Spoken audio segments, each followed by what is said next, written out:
Ça a été un match qui était très très moyen, le pire match je pense européen ce soir, notamment en Ligue Europa. Mais voir comment l'OM termine cramé avec un effectif dépeuplé, où tu l'as dit, Daou, Lafont, Murillo qui remplace Mbemba à la mi-temps. Correa, on avait oublié sa tête. Mumbagna, Verretou qui est cramé à la fin, qui sort et qui derrière re-rentre. Non, voilà, l'OM a été au bout du bout, et puis ils ont une demi-finale contre l'Atalanta. Moi, je suis fier de mes clubs français cette semaine, entre le Paris Saint-Germain, Lille, même si c'est cruel, qui a tenu la dragée haute face à Aston Villa, et ce soir, il y a quand même des perspectives. Atalanta, OM et Dortmund, PSG. Moi, je suis content. Hein. Franchement, je suis content. Le pire dans cette histoire, c'est que je dis pas que l'Atalanta est pas une très forte équipe.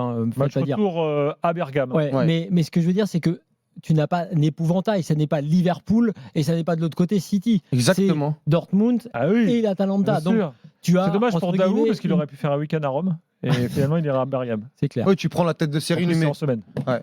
C'est vrai. Bien vu. Tu prends la tête de série numéro 8, numéro 9, quoi. Tu prends pas Djokovic ou Federer en demi-finale. Mais quand même. Non, mais après, il faut respecter. Non, mais il faudrait que cet OM... Ah, bien sûr, fasse plus.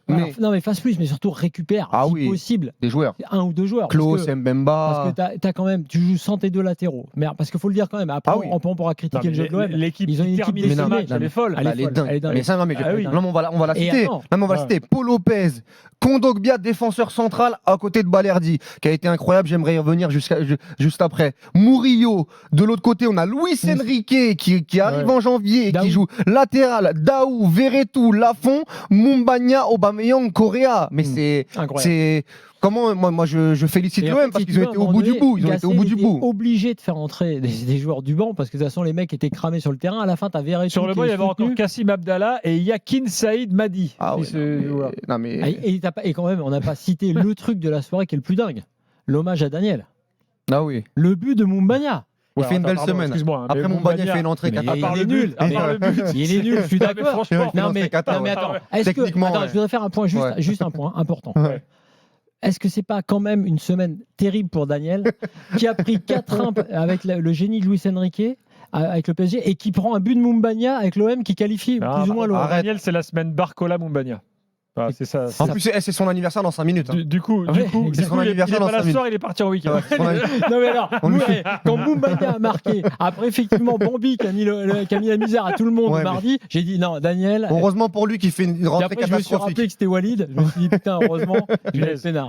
Un peu plus sérieusement.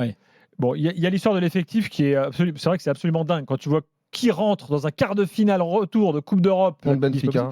Mais ils ont fait quoi ce week-end, Marseille? Ils ont fait Marseille-Cassis, ils ont aller-retour.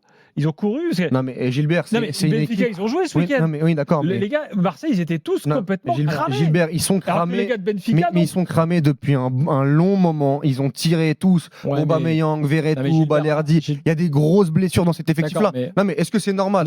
Non. Gilbert a raison. Et Flo Germain en a parlé pendant le match. Et moi, je vais revenir juste un point là-dessus. C'est sur la prépa. Et Flo a annoncé que. Flo Germain a annoncé qu'il y aurait sans doute de gros changements avant l'été prochain. Il y a des problèmes physiques. Non, mais il a raison. Parce que là, tu as raison sur un point. En dehors même des problèmes des blessures, du trop grand nombre de blessures sur lesquelles il faut déjà se poser des questions, certaines musculaires.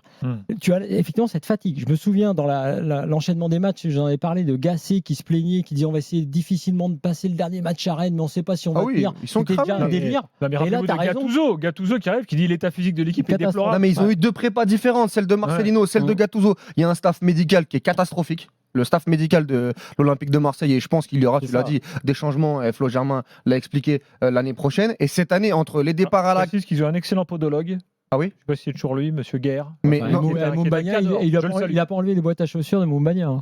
Mais là, il peut rien faire, je crois. Mais en tout cas, on se rappelle, en janvier, les départs à la CAN, les Aubameyang, Verretou, tous ces joueurs-là qui ont tiré la langue, on le voit encore ce soir, ils terminent et puis ils commencent à vieillir. Hein. Aubameyang, il a 34-35 ans, il peut pas faire 120 minutes. Balerdi, la même chose, qui a eu beaucoup de pépins physiques, mais qui a essayé de terminer la rencontre et ça fait un long moment. Gigot revient de blessure, Mbemba revient de blessure. On est sur un l'effectif du côté de l'Olympique de Marseille qui a flux tendu depuis très très longtemps. Et c'est vrai qu'il faudra se poser les bonnes questions l'année prochaine parce que c'est pas normal de terminer avec cette compo-là, même si attention, hein, c'est l'eau aussi de beaucoup d'équipes. Moi je me rappelle le Real Madrid terminer des prolongations avec des joueurs Varelo, Valero, voilà. Il y a toujours ces rebondissements. Mais là, à ce point, c'est vrai que c'est pas normal.